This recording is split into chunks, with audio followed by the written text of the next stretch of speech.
Hello and welcome to the Gooner Talk, back again with you guys for another show. First of all, I hope you can hear me, because me and Owen have been going back and forth with sound. I've been testing things, I've been trying to... Check. And eventually we went down the very British way of just turning it off and turning it back on again. And apparently that's made me sound a lot louder. So tell me, chatbox, do it. Aha, look, mic volume good today. There we go. Yes. Awesome. Hello and welcome to Let's Talk Arsenal, which is our twice weekly show, where our Tuesday show, always at 5 o'clock, Tuesday and Fridays. Tuesday I'm joined by a wonderful guest, usually. This week I've got Owen. And Friday is just my show where I'd ramble to you for an hour, which, to be fair, Owen was one of the big advocates of me doing. So that's why that stayed. You can thank him or hate him for it. It's up to you. But how are you, Owen? You well? I'm good, buddy. I'm good. And do you want to know what? That show on your own, I think, was never more evident last night how much that was needed when you invited Mike and Andy both onto the put. That's just insanity for a decision. But I didn't invite them, so let me make this clear. As you know, I've created a Google Sheets whereby people who are regulars can book on their places into the weeks, and it's got all of the shows. And surprisingly, no one signed up yet for this one for next week, so I need a guest for next week's one. So that's going to be fun.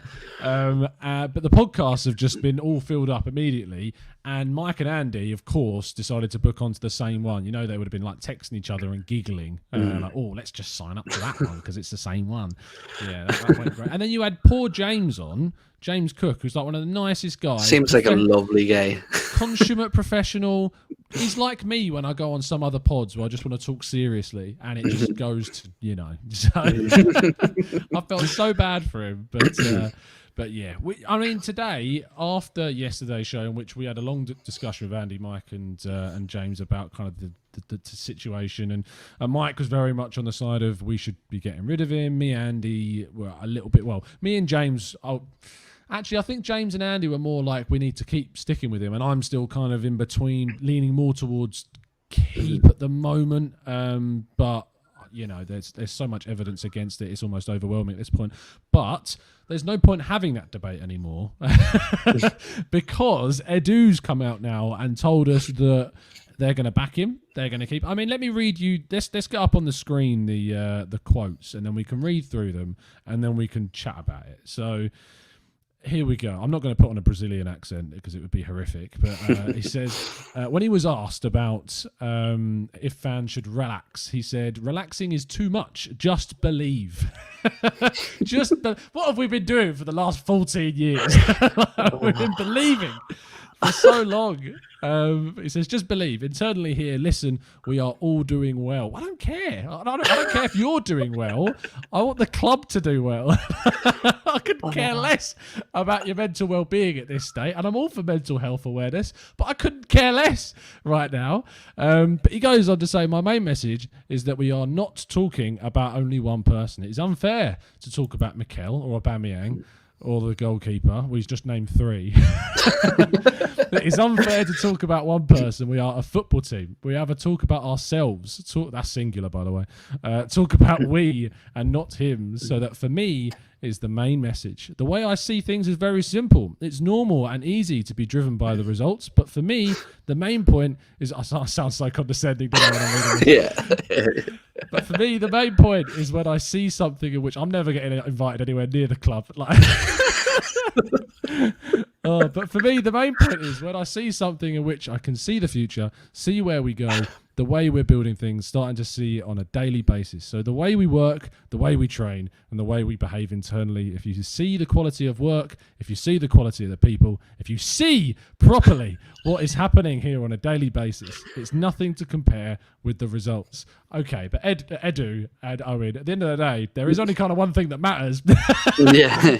and that is the results. So what is your immediate reaction to that? I think whoever is in charge of filtering what sort of interviews and coverage come out of the club deserves to be publicly executed. But due to the recent weeks, I think some of the interviews from Arteta, I think if you paid attention to some of the behind the scenes stuff, some of the things with the likes of Lacazette and William Saliba, the thing where he said that he was locked up, basically. Can I just quickly address that? Because I don't know if you saw this. I'm going to hold my hands up here, and because from what I've heard from people that speak French, apparently he was talking about he was in lockdown with Saliba, with Guendouzi. Apparently he wasn't saying he was locked up, and I misinterpreted that because that's what the news articles were putting out. So I don't think we can really be blamed. Like that's what the news articles were telling us. I think in that particular segment, it's a what do you know game, and it's like a little quiz game between two of our players, and it was Lacazette and Saliba, and they were both speaking English, and they were asked to name French players that have played for Arsenal, and Alexander Lacazette named William Saliba, and he says, I'm not an Arsenal player yet, I haven't even played for it. So, and there was, a little bit of tongue-in-cheek within the thing, but back to sort of the interview, I think to summarise, it's the interview as a whole, and I'm sure we'll cover more of it later, was just completely patronising, completely condescending, and completely... Yeah, exactly. And do you want to know what? Your approach to reading that is exactly how it should be done, because overall I think it was an absolute joke. And for the amount of pressure, basically, I think the intention was for Edu to come out and relieve some pressure from Mikel Arteta, when in reality, Mikel Arteta is standing there burning, and what Edu has come out and done is throw gasoline all over the top of him. I think that yesterday, if you had have asked me about Edu in particular, I would have said that he couldn't, be blamed for too much, because I actually think that besides possibly the Willian deal, which he does touch on, I think the recruitment has been good and it's been positive of late. But the big thing with Mikel Arteta and Edu as a pairing when they got put together that we liked was they talked about transparency and clarity and honesty with the fan base, and I think they've both massively let themselves down in what I considered their strongest suit, which was their public relations. The way that they've presented themselves. And I've heard you say this over recent weeks, and I've seen a comment there saying I'm fired up, and I am. I'm absolutely livid. I'm just livid, and it's because I think you hit the nail on the head, Tom. And it's that, how many hours have we been on podcasts since Mikel Arteta has been appointed, and we come on and we defend and we be positive, and then all of that sort of positive intentions that we're putting into this in the back end, and it's just, they've just turned around and spat in our faces, I think, with this interview, with Arteta's post-match interviews, with the silence from some of the more senior players within our squad. And I think intentional. Well, no, I've been podcasting with Mike recently, so I might have contracted something from him. It could be one of a number of things, but no, it's we shouldn't joke. No. What else can you do if you don't laugh, you'll cry? But no, to summarize, I was just, even already, I'm sort of sick of hearing the words come out of Edu's mouth. Yeah. And the thing is, I read that. And I read it this morning. I didn't actually see it until I went to bed quite early last night after doing. I say early. We finished the pod nearly at 10, and I went straight to bed because I was just like, I've just got out so much anger and so much frustration. And then I woke up and needed to write an article based upon that, and I was like, oh God! And the thing is, when you write pieces for obviously a different site, it's not my own site, so you write it in as much as an impartial way as you possibly can, and you're kind of just delivering the news. And it was very hard to write a piece where you feel you're getting completely mugged off. You feel that you're just getting spoken to, as I said in last night's show. Arsenal fans get spoken to by the club like we're children, like we know nothing. And ultimately, a lot of us actually know quite a bit, because we do we watch football, we study football, we look at the comparisons between how other clubs treat their fans and how they speak to them, and the success that they're having, and the actions that they take during similar positions where their clubs are in, and the differences to what we have. I do want to highlight some of the you guys in the chat box. I know you're putting some great comments. So Thibaut Pest says, Edu's tone really out of sync with how serious the situation is. When he said I don't think it's included in the actual article, but he says I could see the future. Did you see that? I don't know. That was in there, yeah. Mystic Meg. Let me just see if I can find it. Oh yeah, here we go. The way I see things is very. Let's read the whole second part, and then we can obviously just react to the whole thing, and then T-Bar, I'll come back to your comment. He says, I'm going to try and do this in as less way as possible. He says, but for me, the main point is when I see something in which I can see the future, see where we go and the way we're building things, starting to see it on a daily basis. That was just ridiculous. And then the last bit, he says, if we're not talking about patience with Mikel, it would be very unfair to him, because what a year we have faced. Everyone has faced that. That's what annoys me about that statement. Like, COVID is not an excuse because it's it's like going to a game and saying it was raining. It was raining for both teams. Like, it's such a nothing statement to blame it on that, because every other, and the thing is, Arsenal did something that not many other clubs did in the end by getting their players to take a wage cut. And not many clubs ended up doing that. I think some clubs went after the furlough scheme and then backed out of it. I'm not sure how Arsenal went down. I'm not going to speculate because I don't know. But it's like, you can't blame that, because I mean, West Ham was affected by it. Southampton was affected by it. All these, what we would consider lesser clubs, are now above us and performing better with worse teams, and playing better football. Southampton, I fear, are going to rip us apart tomorrow because they look so good.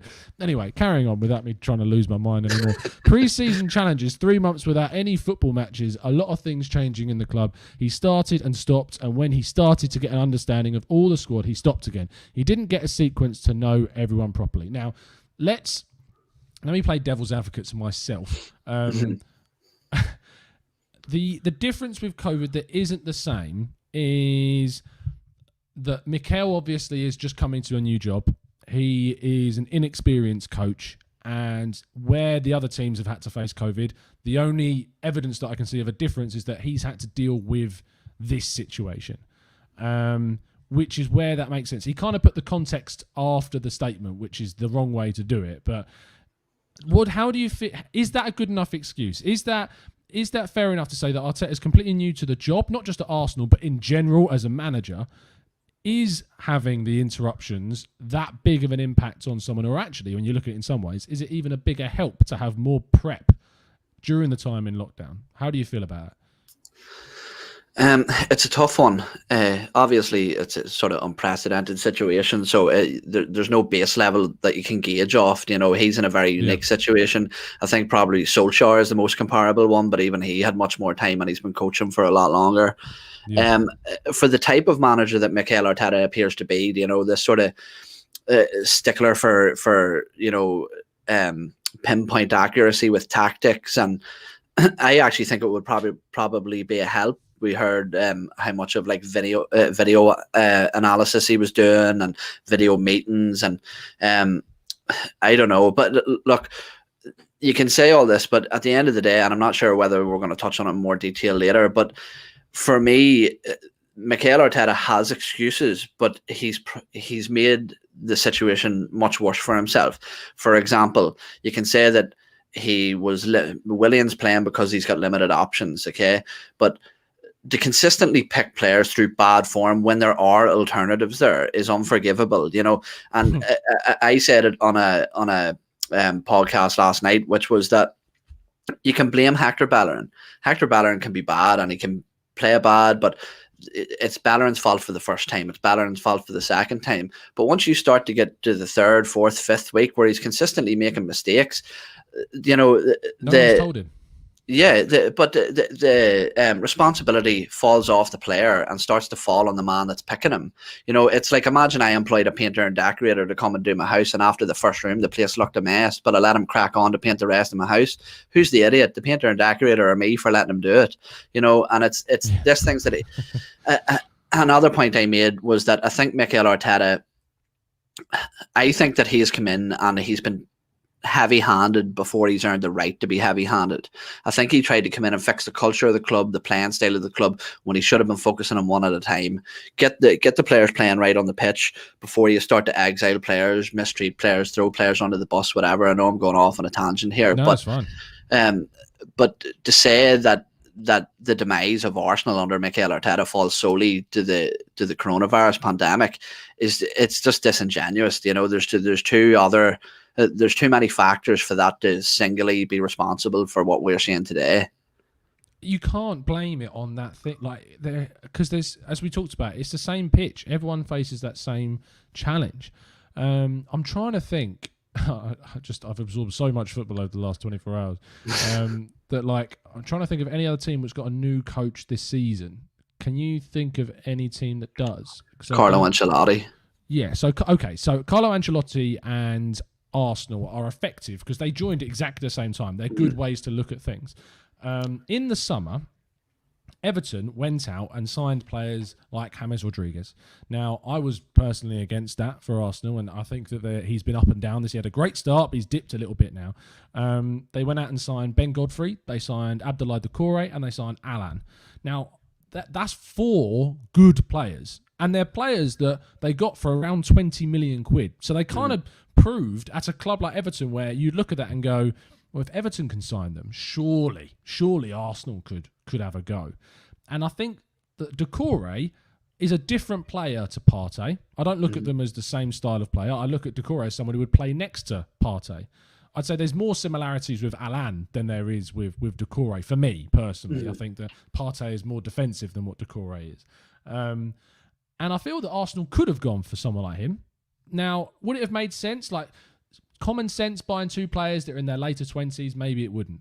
And Alan as well, and James Rodriguez. They're very old. They're older players. But the point is you're talking about the kind of the thing that Everton needed. Everton have still got a lot of young players within their group that are playing regularly for that side.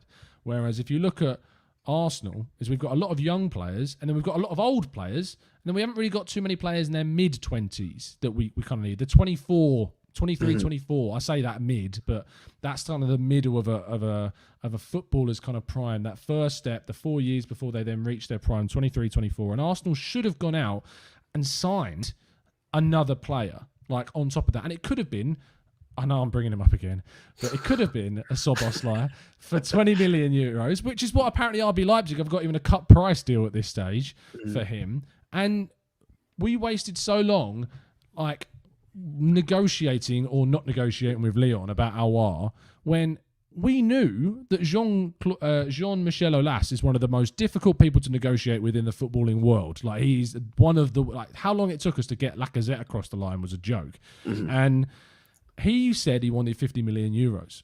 And Arsenal were like, well, we're not going to give you 50 million euros. And he's like, well, then you're not going to get the player. And they were like, yeah, we are. And then they just called our bluff. Like, we're not going to give you that. And then even the player turned around and was like, I'm not actually that keen. I'm not actually that keen to come to Arsenal. Like, even Lyon, without European footballer, now second in the table after beating PSG the other day. And Arsenal should have had a backup plan. And that does fall on Edu, because there should have been a plan whereby we're getting something, a player, for less money that you can still upgrade on the following summer or the following January with an Aouar that costs between 10 and 20 million. Because it's not a case of like you sign a 10 to 20 million pound winger, because we've got lots of wingers. But what we don't have is a lot of central creative players. We have none besides Ozil and Emile Smith-Rowe. One of those 2 we didn't even put in the squad, and the other one is considered too young to really be given a chance in the first team. So not buying that player when Everton went out under that manager, who is, yes, more experienced, but went out under that manager and bought in key positions that they needed in creative right-hand side of the pitch, and James in that sort of destroyer, but brings the ball forward out from the back, Doucouré, and the guy that's going to sit in front of that defence in Alan, and then you've got Ben Godfrey, who added depth to that defensive side of the pitch, who was versatile, can play at right back, left back, and in the middle as well. So they did what they needed to do, and that's why they had such a good start to the season. Now, I didn't want Ancelotti at the club, because I think that he's kind of, football's kind of passed Ancelotti by, hence why he's now at Everton. And that's why we're kind of seeing a dip now. And I feel like the Ancelottiisms can only last so long. And they got that initial bump, but now we're kind of starting to see that fall apart. I feel that with Arsenal, that wouldn't have happened if we signed that key player in the middle, in the midfield. And I feel that Arteta may have been able to move to that 4-3-3 in a much easier transition. And also Partey's injury has not helped us. But no, and I know you're on the edge of your seat. no, it's just because, look, and I know this is such a touchy subject, and when I say the name, I can almost hear the live chat inhaling with frustration. But if there was ever a situation that highlights the mismanagement of Arsenal Football Club, it's the situation with, number one, the lack of recruitment, as you say, in that area, and number two, to exclude Mesut Ozil from the squad completely when you haven't, acquired one of those targets is just insane. Now, look, I understand people talk about culture at a football club, and as I might have mentioned on the podcast before, I've managed a football team for a number of years, and unfortunately, if you miss out on your first target, number one, it's important to have your plan B, that you can somebody realistic that you have a decent possibility of acquiring. And number two is that if those fail, to exclude a player, as you say, in a position where we have limited numbers is insane. And the truth is that, like I said, if you're trying to build a culture at the club, that's fine. But sometimes you have to grit your teeth and let your pride take a knock for the betterment of the team as a whole. I'm not saying that he should have featured week in, week out in the starting 11, but to remove that option from your tool belt is just insane. And I have trained players in my own team before who aren't very good trainers, who don't put a lot of effort in training, who barely really play well in training. But when they hit the grass on a Saturday morning to go out and play a football match, they're the best player on the pitch. And sometimes you have to, as I say, let your pride take a knock. And so, I know this might sound stupid, but sometimes the unsensible option is the most sensible, if you know what I mean. Like until you're like, for example, if they had included him to January, and I don't buy this thing of like we've said before, footballing reasons. Pablo Mari, they were unsure whether he was going to feature this side of Christmas. The same with Gabriel Martinelli, which looks to be true. We had other players included that you maybe wouldn't expect to be included in the squads. There was room for him there, and it's just, hindsight's a wonderful thing, and my opinion has changed on it over time, which it has done. But to me, it looks like the Mesut Ozil debate has almost claimed its second victim. I think Unai Emery fell victim to trying to play hardball with Mesut Ozil, and I think that this is a massive factor in the pressure on Mikel Arteta as well. Yeah, sorry, I just muted myself to type out a response. But I think that there's a couple of people in the chat and that I want to obviously highlight, because it's a differing point of view to what we're kind of talking about. Charles Joseph and Sean in the chat are obviously supporting Arteta unwaveringly right now, which I have 100% respect for. Are saying that the personnel is the problem. I feel like I've talked about this issue for a week now, non-stop, like the argument about how it's the personnel, because I said this on yesterday's show. I said that 3 weeks ago, I was there. I was putting that out. I was like, it can't be Arteta. Like, Arteta is dealing with one of the worst squads ever, and like one of the worst 11s ever. Well, maybe not ever, but one of the worst squads I feel that we've had in terms of just like the mental side of things, the professional side of things, and in quite a lot of senses, the quality side of things.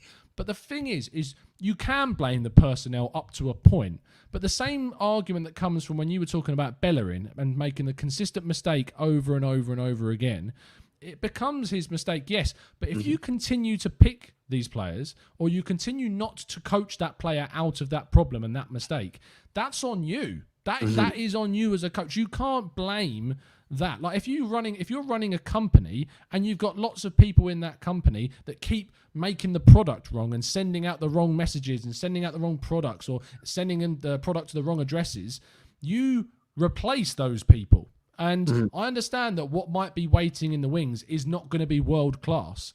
But what is waiting in the wings is some young interns that are desperate to get into the first team, that are willing to do anything to play for this club. You have to replace the players that are not working. And so I can support the idea that Arteta is a good coach and that he's done good things at the club, and I backed that for a really long time. And I still do back it in some senses. But what I can't do is ignore consistent mistakes and consistent continual playing of Xhaka and of Willian when there are other options that are not even other options that aren't showing it, other options that are playing in the Europa League and playing well. And how does Mulder compare to Burnley, like in terms of quality? I would argue that defensively and probably in the midfield, Burnley are better than both those sides. But I look at Rapid Vienna and I look at some of their attacking players, and I actually think they've got a lot more attacking potential than Burnley do. And so, and you balance it out, there's not too much of a quality difference between those sides and Burnley. I think they give a lot of the sides in the Premier League a good game down the other end of the table, which Burnley are. And that's why when Burnley went into the Europa League, if you remember a few years back, they didn't even make it through the qualifying rounds. So these players are playing at a decent level in the Europa League against Rapid Vienna, against Molde, and they're playing well. Willock's playing well in the Europa League. Ainsley Maitland-Niles, Mainsley, I can't remember if I said his full name. That's Johnny's fault. Johnny was saying his name fully yesterday all the time. Mainsley was playing really well. Pepe, I know, is suspended. Nelson was having some good games and some good moments. I know he got injured, but there was times he could have played instead of Willian, for instance. We can always do that, and we can always try and bring those players through, but that's not happening. And Sean, I'll let Sean respond because I have called him out. And he says he did start to not play Xhaka, and then Partey got injured. Yeah, but you don't replace Partey with an immobile Granit Xhaka when you've got Mainsley. That's what I don't get. This is the massively frustrating thing. People say Pepe is suspended, Partey is injured. Danny Ceballos and Emile Smith-Rowe, Mainsley, all sitting on the bench, a lot more deserving of a start than Granit Xhaka. And what aggravated me, and you'll know this from the TGT WhatsApp group, Tom, is I said when that team lineup was released, I says, regardless of the result that we get today, I wouldn't care if we had a won 3-0 or 4-0. That team lineup raised a lot of concerns and a lot of questions for me. And like you says, it's the refusal to change, and I'm sure we'll maybe get back to the Edu interview at some stage, but it's and maybe the Arteta interviews too, because get to the Arteta bit for the second. Yeah, because they're alarming. But I'll not go off on a tangent. I'll let you jump back to the Edu interview because I've got a couple of jokes to make on that too. Oh no, to be fair, I was coming to the end of that, so get your jokes in now, mate. No, it was the best part. Was the most condescending thing was the boom Messi. Did you see that? Like as if all Arsenal fans are expecting Messi to suddenly turn up and save us. It's like I just expect my right back to be able to take a throw in. That's not that's the thing. It's like whether you think or not. Like I actually feel that in terms, I think Bellerin's been a bit unlucky there, and I think also the officials have kind of got his number now. But the thing is, if he is, the officials still know you'd hope they know the rules of what a foul throw constitutes, and he is clearly doing a foul throw at times, and he was like, I've done this my whole career, and that's my worst Spanish Cockney accent ever. But like when you're looking at kind of like that happening over and over again, what Mikel Arteta, if you want to send off images to the Premier League, that's fine. You do that. You go and send images. Don't tell the press conference that you've done that, as number one, because you're going to get ridiculed for it. And secondly, even if you are sending the pictures off, just pull Bellerin aside a second and go, look, Bellerin, I know that you don't think you're doing it. Let's just practice a few and we'll have a look. just I'm not saying you're wrong, Bellerin. I'm just saying we'll have a look. And then... Right, okay, good throwing, Bellerin. What I would say is that whilst it was good, it was illegal. We need to change a couple of things. So it's and that's what frustrates. I want to address a point from Zamir, who's a member obviously in the chat. Thank you, Zamir, as always, for tuning in. He says, we asked Arteta to go to 4-3-3. He did. We asked Aubameyang to go central. He did. What happens if the young'uns coming through are the same? Ultimately, it's the manager who takes the loss, so I can understand his decisions. Now, what I'd say to that is, we asked him to go to 4-3-3 when we had Thomas Partey. Now, that's great, and I think it can work, and it has worked, and it did against Manchester United away from home, even though I know that we transitioned to kind of a back three at times when we were defending. But we can play 4-3-3, and we asked for it with Partey, but you have to recognise that when Partey isn't available, that you no longer have the personnel right for you in the midfield to play that 4-3, and you have to recognise that you are going to have to revert back to the 3-4-3 when you don't have the personnel. Now, Aubameyang central, I think there is a little bit more credence to that. It took me a long time to get on the train of getting Aubameyang back into the middle because he wasn't like...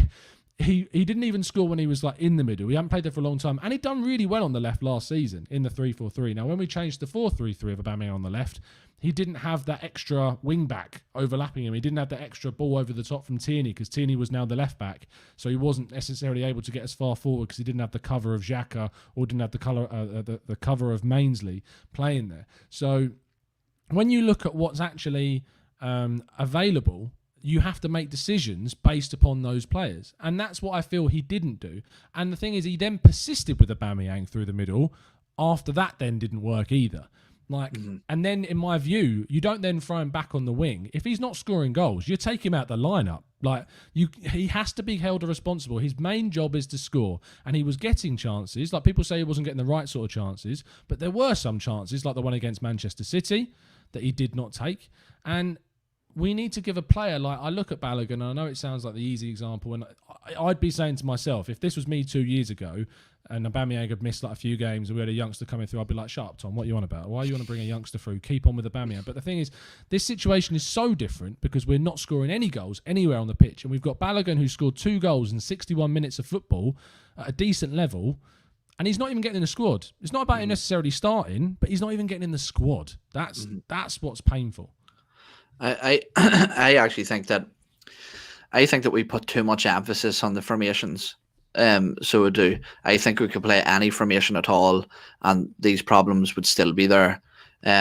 I've mentioned on a few occasions, I think that it's a mentality problem within the squad, and whether I've seen a couple of comments going back and forth between it's Arteta's fault, it's the players' fault. Yeah. It's everybody's fault. It's not just one group of people. It's not the board. It's not Adu. It's not Arteta. It's not the players completely. It's a mixture. But the one thing I'll say is with Aubameyang playing centrally, we asked for Aubameyang to play centrally. What we didn't ask for him to do is to play like Andy Carroll. We have put over 70 crosses in the last 2 games to a player who scored 3 headed goals in his entire Arsenal career. You know, the approach is bad. Now, what I will say is that look at Kieran Tierney yesterday.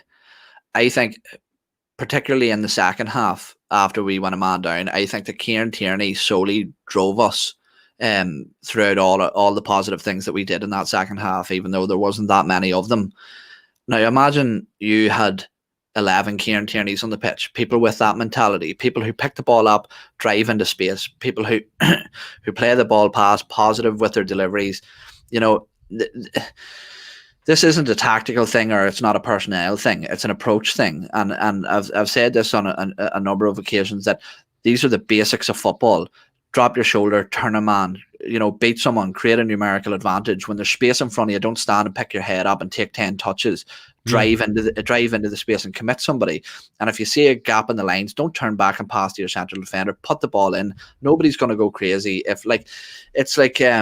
Say, for example, even we'll go back to prime Mesut Ozil, but Mesut Ozil lost the ball a lot with attempting those passes. You know, he was so prolific because he tried so many, and that's the thing, that we're not doing it. And I just wonder whether that, I just can't see that so many of our players, such established players too, have all hit this sort of negative bad patch of form where none of them are trying anything expansive. So to me, I'm just wondering if Arteta is a stickler for ball retention. Maybe that's the only thing I can see. Maybe. I mean, obviously, he played in an Arsene Wenger team, which was, I've left a message for you in the private chat, by the way. Arsene Wenger and Mikel Arteta played in a very much a kind of a possession-heavy system. And so maybe he's taken that from that. And obviously, Pep Guardiola's teams are very heavy also in terms of their position.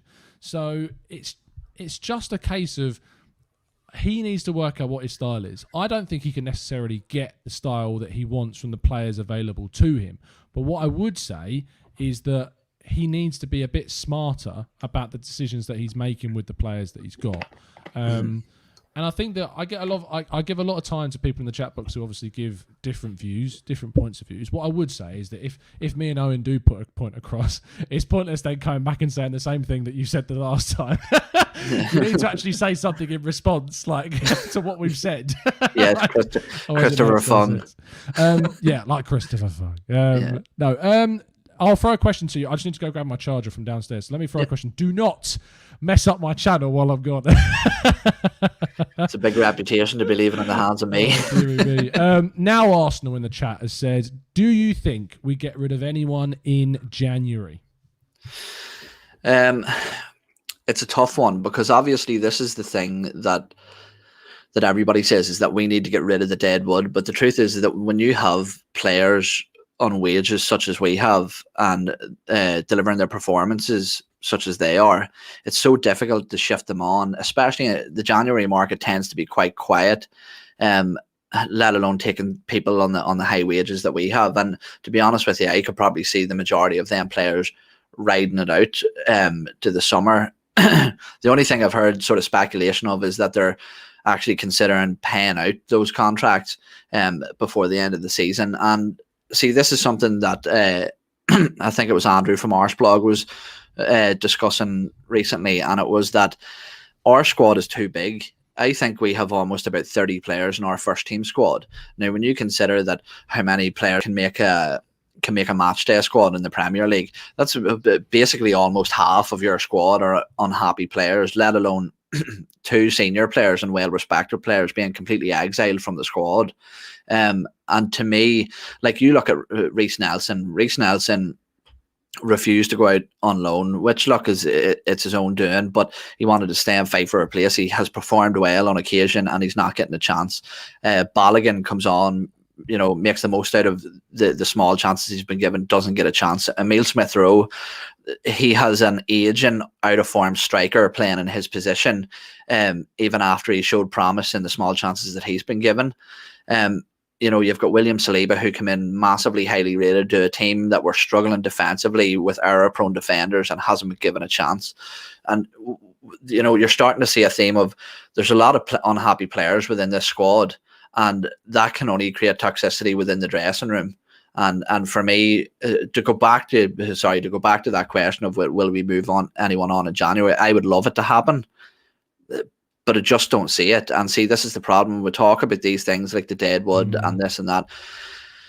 The harsh reality is that football is a results-driven business. When things are going bad, such as now, I don't care what anybody says, rebuilding process or not, it is not acceptable for Arsenal to have lost 7 of their last 12 games, 4 of them at home, and to be sitting 15th in the league at almost Christmas. And the harsh reality is that it's easier for them to move on a manager than it is to get rid of all them players, unfortunately. And to be honest with you, I would have said I was 50-50 until last night, and I did a podcast with Ryan Roadcastle, Rocky Roadcastle's son, and he's a fucking lovely fella, by the way. Sorry for swearing. But he's a real nice guy, and I was trying to play devil's advocate a lot with him because he was sort of massively in favour of Arteta being given the chance and staying on till the end of the season. And something I realised when I was sort of arguing those points, playing devil's advocate, is that I could naturally come up with way more points for Arteta to be moved on than I could to keep him. And it's maybe only completely in the last day, I'd say maybe 60-40, that I think it's maybe time for a change, because, to be honest with you, I just don't see it being turned around. And with the inexperience, I mentioned this to you a while ago, Tom, I don't mind a novice being given a chance, or a young manager being given a chance, or a young director of football with a fresh approach, but to put them all, Vinay, Edu, Arteta, that's there's no experience there in such a time of turmoil, so it's a tough situation. Let me address a couple of points in the chat as well. I'm having a bit of a discussion with Ezra. Thank you for joining, mate. Always a pleasure to have anyone else in with a differing opinion, especially considering you're putting it across very professionally, and that's fine. Who said about he was kind of blamed. He brought up the board again. Now, I know we kind of spent a little bit for the first 15 minutes kind of ridiculing Edu in a way for some of the, and I think he deserved it after the way he spoke to us as fans in quite a condescending way.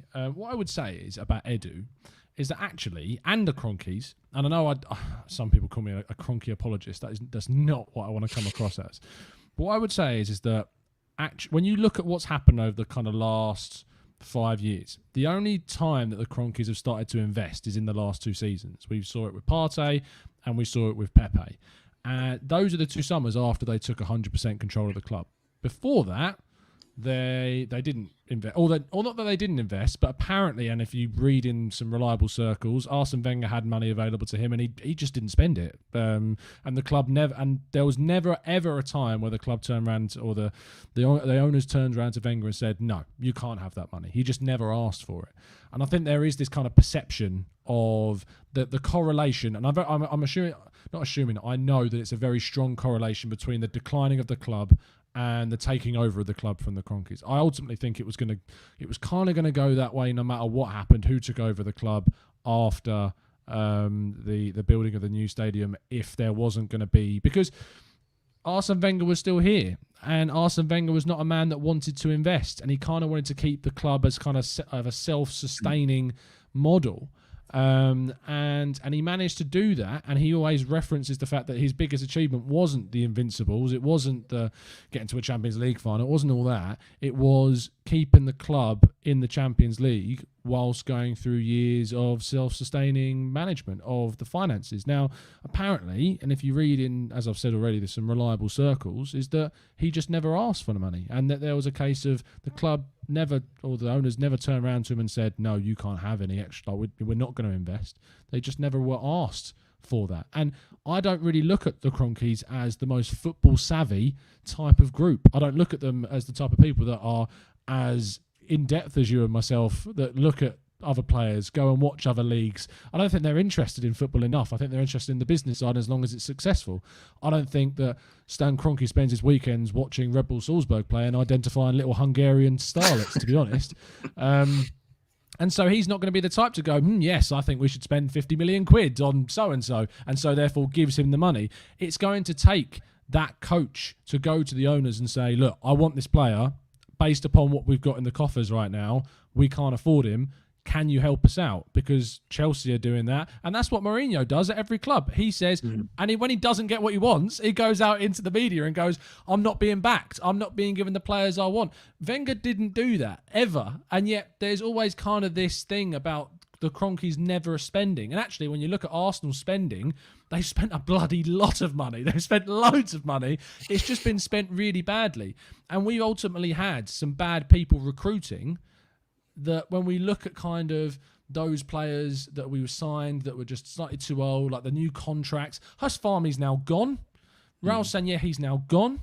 Tim Lewis has come in under the stewardship of the Cronkies to kind of be as this Sherlock Holmes within the club to try and discover who is actually causing the issues. And we're seeing people moved on. Francis Cajagao, Brian McDermott. I know that I have a lot of respect for Brian McDermott and Francis Cajagao for the work that they've done at the club. But the club felt that they were expendable, and the recruitment processes that went on through the club, and I think we can all agree, has not been good enough. No matter what you think of those people as people, I have a lot of respect for them. But in terms of actually the work that we've done, overall in terms of our recruitment, it's been bad. And Huss Farmi, who was the head of football operations, was in charge of contracts, gave contracts to players when he shouldn't have done, and gave other players contracts that was too much.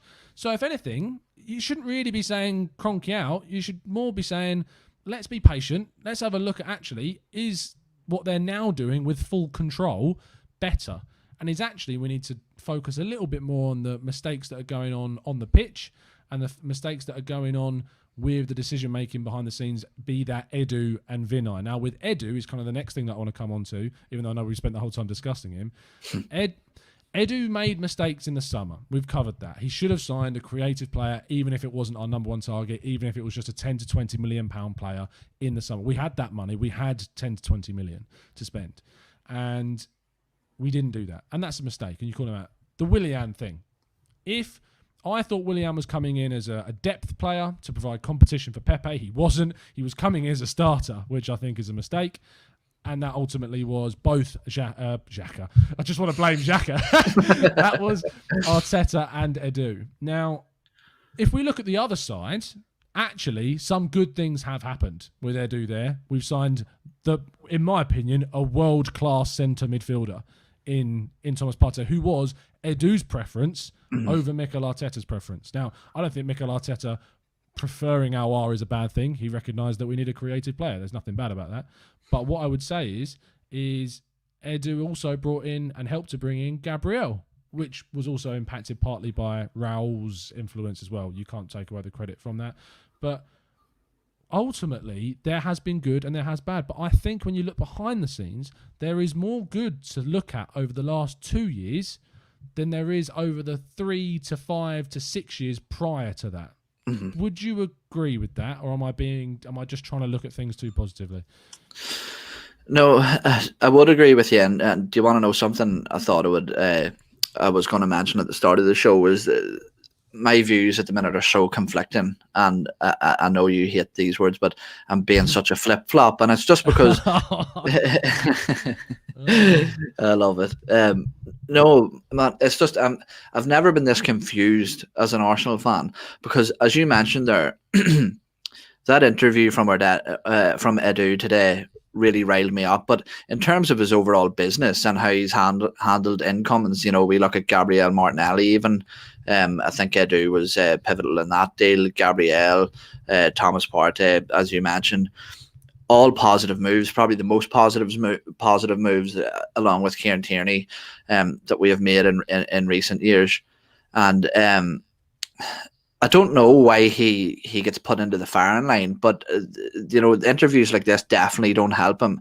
No. I think the thing, I just wonder. Well, the one thing I'll say is with this as well, because what did you title the show? What was the title of the show that you put up? That Arteta's going nowhere. Arsenal are not going to sack Arteta as Edu backs Spaniard. I would not. Journalist title. I'm telling you, it's not worth the paper it's written on. Remember the statements from the club towards the final days of Unai Emery. These are the classic moves that we see from clubs, and believe it or not, again, conflicting view. On one hand, I think that the Cronkies and the board have been ruthless. We've seen with Raul being let go, with the recruitment staff being let go. People are being let go left, right, and centre. So on one hand, I think that it's not outside the realm of possibility that they pull the trigger on him quite fast. But on the other hand, I think that Edu in particular really pushed for Mikel Arteta to get this position, and then they also give him the promotion in title, if anything, to manager. So Arteta could be the hill that Edu dies on, in a sense, and it'll be interesting to see that. I think if we lose against Southampton in poor fashion, another poor display, and there hasn't been much changes, I think somebody needs to be on the chopping block. It's just the way this business works. The fan base need their pound of flesh, and it'll be interesting to see out of the two of them which one of them gets chucked out first. Whether that be Edu or Arteta. I don't know. I'm actually really intrigued to see your point of view, Tom, as well on this here, because I've asked a couple of people this question. I've always said that I would like to see Mikel Arteta get to January, because I agree with the majority of people that this squad is just rotten to the core, and I think it needs investment. And I think in this situation that we're in, if the Cronkies were going to invest in the summer, that's likely to be pulled forward to January. I believe there'll be a bigger cash injection than we were maybe expecting, I think, given the circumstances. But if we lose against Southampton, lose against Everton, lose against Chelsea, would you still give Arteta that transfer window, or would you just not trust a manager that with that poor of a record to handle those sort of, that much of a pivotal transfer window? It's a really hard question, isn't it? Because you have to look at the. We're just speaking in hypotheticals, which is of course is dangerous in itself. And if say we sack the manager, so we lose to Southampton, and we lose to Everton, and we lose to Chelsea, and we sack him, you then have another manager come in instead of Arteta, which we don't even know happens immediately, because remember how long it took us to get Emery in. I feel like now, because of that, because of how thorough the club like to either pretend to be or are actually in how they pick their new coach, there is too little of a window now for a new coach to be found, for Arteta to be sacked, and for him to come in to then have an effective January window to salvage anything from this season. He then comes into a squad that is in total disrepair. Complete disrepair. Like, even if he was to say bring Ozil back in, Ozil's then got 6 months left on his contract. There is no guarantee he has any impact on the rest of the season.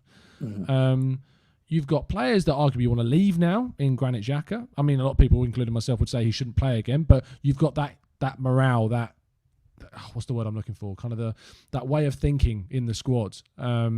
The players probably would want to move on from him. We've got players that are running out of contract. You've got players that don't care. But, I mean, that's blatant for me. There are players in the squad that don't care at this point. I think Freddie Ljungberg said that as well in one of his interviews. He talked about that.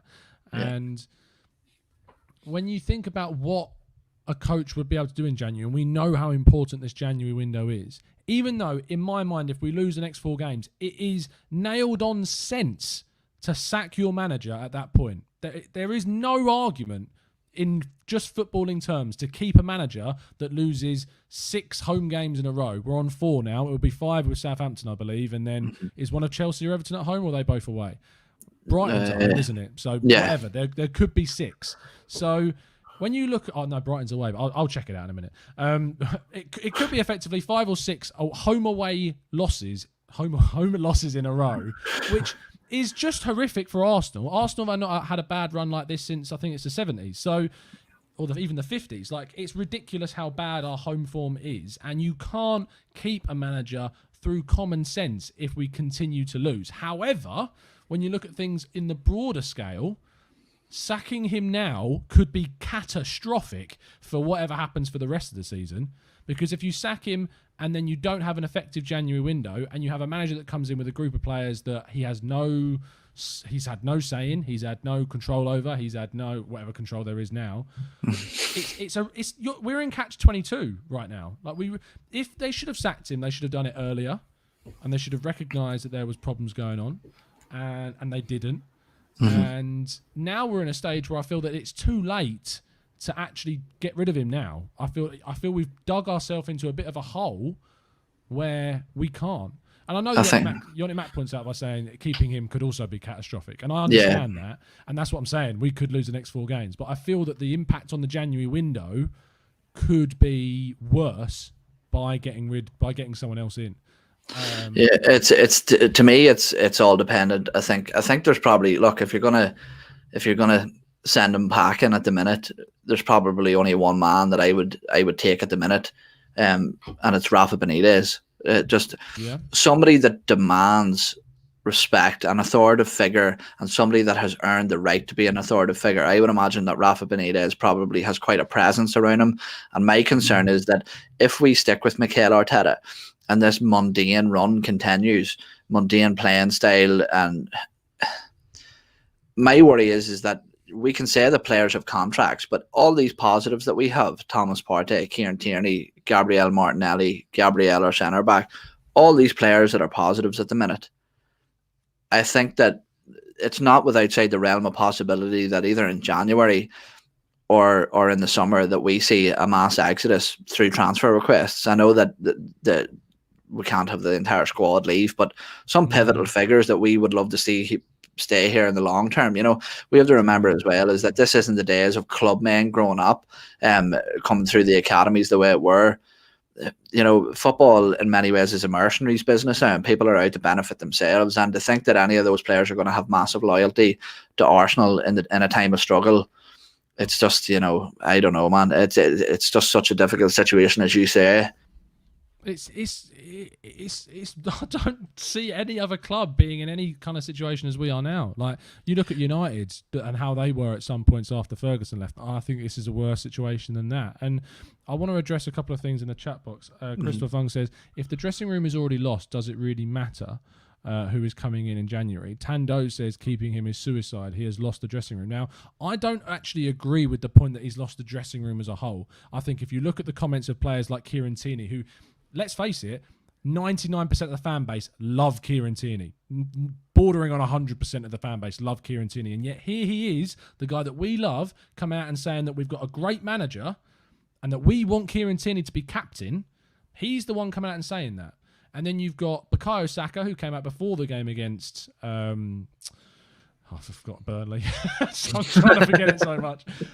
He came before the game against Burnley and said that we are ready to fight and like we want to show the fans, etc. I know it didn't happen because I think ultimately there are a lot of characters within the squad that are not behind the manager. I don't think he's lost the dressing room as a whole. I think there's certainly characters in there that have big doubts about him. But I think that ultimately when we look at the long term, and if you look at the players that are going to be with us in the long term, a lot of those players do have the faith in Arteta, do have a lot of respect in him. The players that we're talking about that are bad eggs at the moment, Ozil, Socrates, David Luiz, they're going to be gone at the end of the season. And there is going to be a big turnaround of players because of contracts. There's going to be a turnaround of players hopefully through the sale of some players. And what also I would say, I mean, I know that you're happy. Can I right in assuming that you would happily see him go at this point? Is that fair? Before I go on to my next point, I need to kind of know where your head's really at. Happily see him go, if you know what I mean. Yeah. I'm annoyed that it hasn't worked out, but I think it's appropriate now that I think he's run his clock. Yeah, and ultimately, and Chris says, but why then did he extend them or sign them? And I think that that is a mistake. Like, you can't expect Arteta to be perfect in the first year. There's going to be mistakes. And I think that with the Luiz situation, giving him a new deal, I'm hoping that he learns from that. Is there evidence that he learns from every mistake he makes? God, no, because he keeps playing Xhaka and he keeps playing Willian. But hopefully in time he will. And you say about Rafa Benitez, I understand that. He's a short-term fix. And Arsenal is a long-term project. Arsenal cannot turn into a chop and change club. Like, it can't. We don't have the financial resources for that to happen. And we can't afford for that to happen. And also, a lot of people who want him out are then trusting that board to make the right decision with the next coach. And sometimes the devil you know may be better than the devil you don't. And I feel like this might be one of those scenarios, but we will always come back to the point that if these results carry on, it will become, in my view, untenable to carry on. Can we talk about Granit Xhaka for a second? Oh, yeah. Because happily, I wanted to talk about so much this show, and then we just covered so much in so much detail. Granit Xhaka obviously was sent off against Burnley for a stupid action, and Arteta was asked about Xhaka in the press conference today. He said, whatever happens internally, I'm sorry, but we cannot discuss. It's been resolved internally, and this is what I can say.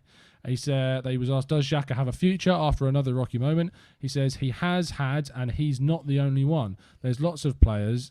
It's interesting that he didn't say immediately that he has a future. He might say it in a little bit. I haven't actually read this full statement yet. There's a lot of players who have had rocky moments. Let me just put this on the screen. I realise I'm reading it without you seeing it. There we go. What I can say about Granit is that his professionalism and his commitment with the club and his teammates is maximum. He knows, and we know, that he had a moment where he lost it, and I know the reason why. But what I cannot do is just throw everything that he has done away just because he made one mistake. We have all made mistakes, and I am here. And I am here as well to protect the players when I see that they deserve. Oh, that's an interesting line, isn't it? I am here as well to protect the players when I see that they deserve that. That's interesting. And for sure, Granit is one of them for the way he approaches every training session and the way he wants to do things in the right way all the time, and the professional that he is. So that. I didn't know he'd said that. That's the first time I've read that. And you know what that stinks to me as is that the players that he likes, the players that are willing to put 110% effort in, he has no problem coming out and defending. But players like Matteo Guendouzi or players like Ozil or even Nicola Pepe, from what we heard him say against after Leeds, there are players that he's willing to defend, and there are players that are very, very simply that he's not. I don't like that.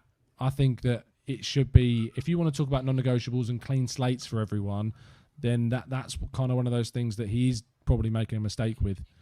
Yeah, 100%. And I think as well, whether there was an internal apology or not, I'm not sure. But with the situation with Granit Xhaka, it was basically almost identical to the Matteo Guendouzi situation. And I think that Granit Xhaka is a player who has been skating on thin ice with his fan base for a while. I actually was delighted. He's crashed through the ice. He's sinking. He's a Titanic, man. No, what was I going to say? He's been on thin ice with the fan base for a long time, and a lot of us were happy to see this resurgence of Granit Xhaka. But again, he's one of a number of players that I think the problem with Granit Xhaka in situations like that is that I think he thinks that is showing passion, that's him showing that he cares in a sense, but it's just the wrong way of doing it. And again, it's like Mikel Arteta to me is placing his faith, like Unai Emery did, in the wrong players within this squad. I don't care how many professional appearances that you've made in your career, how many trophies you won. It's all about your current attitude and the displays that you're putting on for the team. And like, for example, here, we'll look at this, all right? The 5 captains of Arsenal, which is a ridiculous thing anyway. We've got Aubameyang, Lacazette, who else is there? Mesut Ozil was one, Granit Xhaka and Hector Bellerin. All right? They're probably the 5 most suspect players mentally at the minute that we have within our squad. You know, and like you said there, I know that you made the joke last night about it's ludicrous to demand that Arteta throws him under the bus when we ridiculed him for doing it to Pepe. but he threw Thomas Partey under the bus for trying to walk off injured. You know what I mean? Do you not think? I understand this. The count. Let me counter it, because I feel like Arteta's a nail, and you'll just look. Yeah, yeah, it's my word. I'm sorry, but let me counter it by saying that, is this just an inexperienced coach not knowing how to talk about his players at this moment in time? And I know that, and Yannick Mack says that it's a sackable offence just from what he said about Xhaka. Do you not think there's an element to say that he's saying this because he's inexperienced? Do you think? Yeah. My counter to that would be is that has been his biggest strength since he came into this club, is his communication, how he presents himself in interviews, and how calculated he is with sort of every word that comes out of his mouth. But what I would say to that is, if you look at somebody like Granit Xhaka, okay, say I'm Thomas Partey, or say I'm Nicola Pepe, and I'm in the dressing room and I see that interview and I see that, well, this guy just told the fans to F off last year. He threw the captain's armband on the floor, and he was almost demanding to leave the club, and he's being protected, and I'm trying to do my best and I'm not being protected. You know, there needs to be a level of consistency with anything that a manager does, and he's probably being inconsistent with the most important thing, which is man management. The man management, I think, is the legitimate argument against him. Like, there's very little I can defend in that. Like, there's very little I have substance to say that, yeah, you know, the only thing I can say about man management is that he's made improvements with some specific players in the team. But unfortunately, those players are players that we don't, either are leaving in Mustafi. I think he has improved Mustafi, but he's going. And we need to upgrade on him anyway. Xhaka, ironically, is another that he did improve during the end of last season, that he was integral to our cup run and the end of the season run that we had, but this season it has been dreadful. And maybe that's why he's stuck with him, because he was one of those players that he did improve and reacted to his training and did show it on the pitch at the end of last season. And that's maybe why he thinks that player is still there and he can still get the best win, when ultimately Xhaka's head's gone at this stage. Did you hear the Patrice Evra's comments story? About? Yeah, that's unbelievable. Like, he threw Thierry Henry under the bus. He threw Thierry under the bus completely. Like, I don't blame Thierry for having that opinion. And the thing is, no one should criticise Thierry Henry for saying that to Patrice Evra behind closed doors in his own home. That is, like, it's so unfair of Evra to do that to Henry. And it's unfair, I feel, for anyone to really criticise Henry for saying that behind closed doors, because you're allowed your own opinion. Let's be real, the stuff that people say behind closed doors in WhatsApp groups, whatever, you would never want any of that to see the light of day. Like, yeah. I go to jail for half of the stuff. If my other half told you half the stuff that I like, we don't go there, because me and Mike wouldn't be friends. No, I'm joking. Me and Christopher Fung would definitely not be friends. But it's just like, you can't, like, take those. We're not going to get bogged down on this because it's a nothing thing at the end of the day. But, like, I hated when I saw people going, Thierry shouldn't have said that and things like that. But he's behind closed doors. The guy can say what the hell he likes in his own home to what he thought was a friend that certainly probably isn't now. But yeah, no, it's just, if we go back to kind of the point about Xhaka, and actually kind of link it into what Henry said, like, seeing Xhaka as a captain and seeing him at the club after, like, whilst I've defended him, I've maintained that I don't like him. I don't like him after what he did to the fans. I don't like him after what he did back in November. I did a whole show saying, I think it was a show back in the summer, I was like it or not, Granit Xhaka is a good player. He might have been great player, I might have said. A whole show on that. And at the time he was, because he was playing as a great player. And this is the problem with YouTube. You say stuff and it's there forever. And I think someone actually commented on it the other day and it was like, this video aged really well, Tom. And I was like, yep, cheers, great, thanks. But the thing is, at that time he was playing really well for us, but things change ultimately. And he doesn't deserve to be in the club and have this many kind of lives. Like, he's like a cat, but he's got 57 lives. It's just... I just think, and I know maybe just to summarise my view on this here, I know that Mikel Arteta there's mitigating factors in his failures at the minute, and he inherited a terrible situation. But I've said that our club at the minute is like watching an episode of Keeping Up with the Kardashians. there's just drama everywhere. And even after I finish this, we could even maybe try to think of one positive part of our club at the minute. Apart from how sick those new retro tops are, but I'm not buying one because it's a terrible time to release them. But look, I think that if somebody like Rafa Benitez comes in, he does what Mikel Arteta has been trying to do, but in a better, more experienced manner. The likes of dealing with players like Nicola Pepe, getting sent off, Granit Xhaka getting sent off, the poor form of William Saliba being integrated into the squad. These are things that the intention were good, but the approach was probably wrong. And that's just inexperience once again. And I also think that it could be beneficial to have somebody like Rafa Benitez in for Edu or for the Cronkies. Say Josh Kroenke seems to be the one who's in more direct contact. But if Rafa Benitez, who is, just such a schooled, experienced manager, turns around to Josh Kroenke and says, look, I'm not sure your director of football is actually the right man for the job here. He's making a lot of mistakes on this. I think he could bring much more needed experience to our club to help steady the ship. And I know that you're saying that this is a long-term project, but we can't neglect the here and the now. For me, the next 2 years are pivotal because, look, let's get it straight here. And it's not without the realm of possibility. It's happened to clubs before. We could be the next Leeds or, how many? But you look back, I'm telling you, go back and look at the Premier or at the English domestic league table from 40 or 50 years ago. It's not the same as it is now. There's teams that are at the top that were way at the bottom, and there's teams at the bottom that were way at the top. Teams go through ups and downs, and this could be a very long-term down if it's not handled correctly.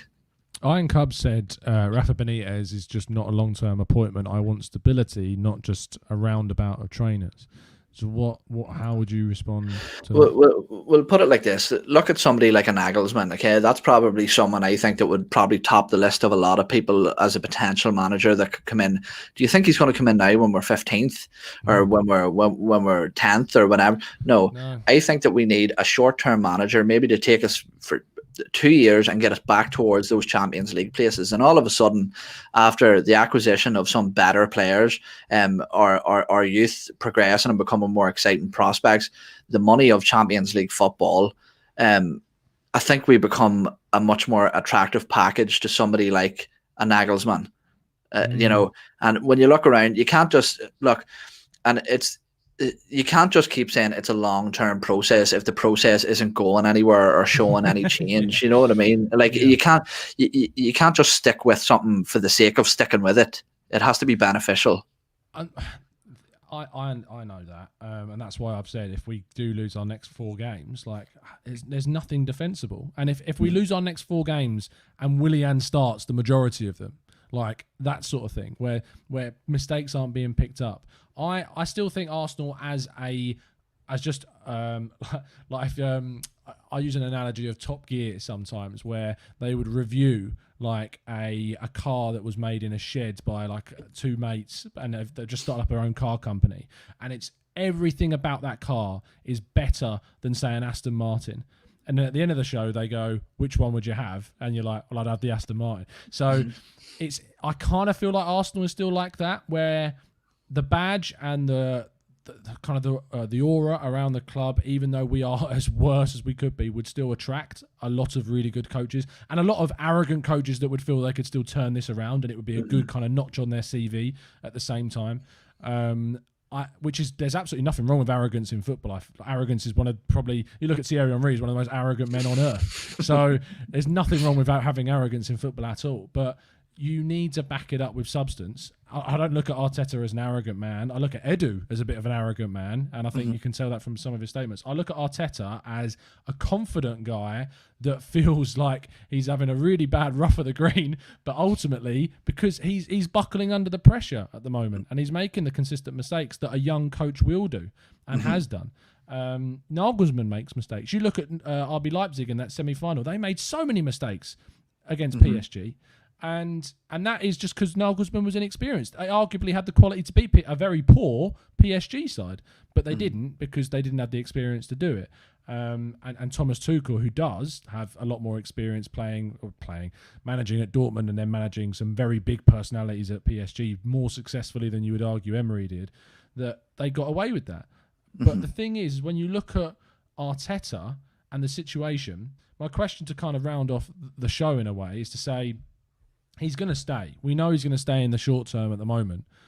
Even if we lose, I feel, the next 3 games, which are Southampton, are doing very well. Everton are kind of there's a lot of similarities between us and them, but they've been better at this season. And Chelsea are Chelsea. So I feel that if we lose those 3, I still think he's going to be coach. Maybe after Brighton, we'd look at that and go, and if, say, clubs below us, like Burnley and Fulham, pick up some points and it looks really bad, then maybe they take action. But what are you going to do in this period, Owen? Like, my question is always a case of, like, fans, we can have the opinion. We ultimately have no say. I'm going to hop on here all the time and react to news and put my opinion across. But knowing he's going to stay, what are you going to do as a fan during this period? I'm going to go onto a particular YouTuber's website and order a few T-shirts. No, I'm just joking with you. No, look. We'll get a little logo. Yeah, that's a little Stuck badge. on the Pritt stick. I'm going to start a Twitter movement. Look, I like him. I still like him. I stated on last night's podcast too that I still think that Mikel Arteta could be the Serge Gnabry of managers, where if we get rid of him now, we could look in 5 years and go, Jesus, he's one of the best managers in the world. Why did we get rid of him? But the truth is that here and the now, it isn't good enough. Yeah. But look, he's still my manager. I'm going to back him. I hope he turns it around. I hope I'm wrong. That's the thing.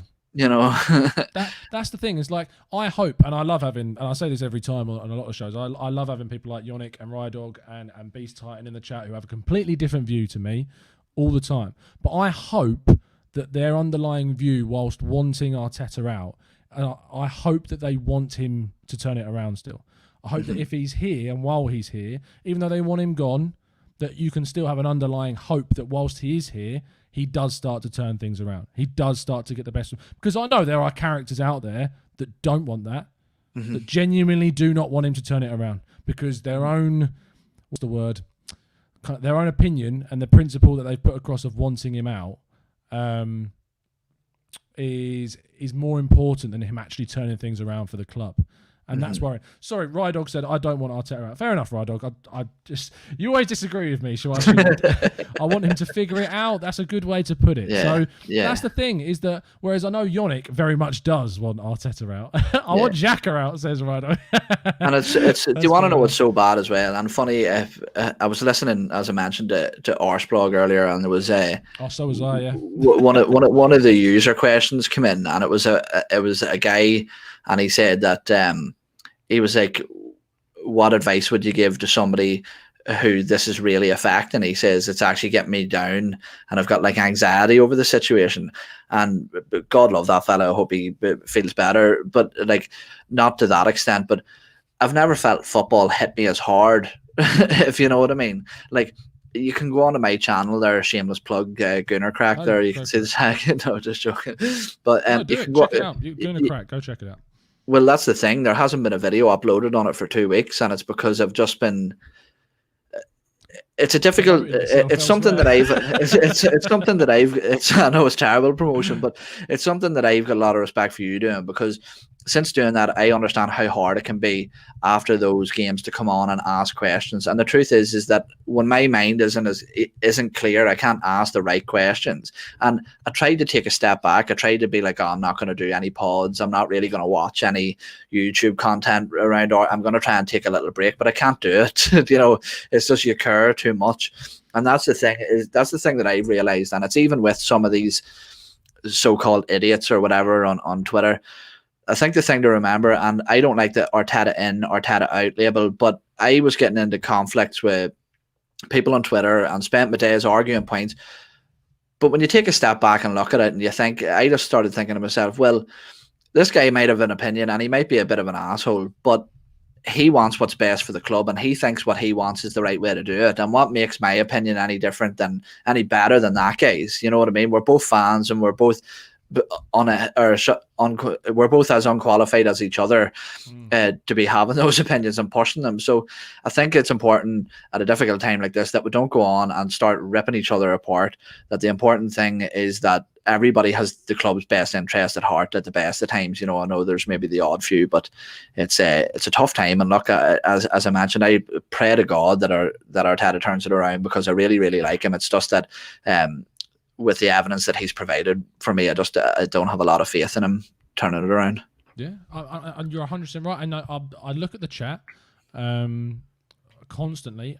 There's no abuse. Like, there's no, when people disagree with each other, it's not like I'm not going to use the words, but you know what I mean. Like, it's none of that, and that's what I'm so glad that we've kind of built up, that kind of community. Like, you go elsewhere, you're not going to get that. And thankfully, there's quite a few podcasts where you get similar. You look at yourself and your side of things.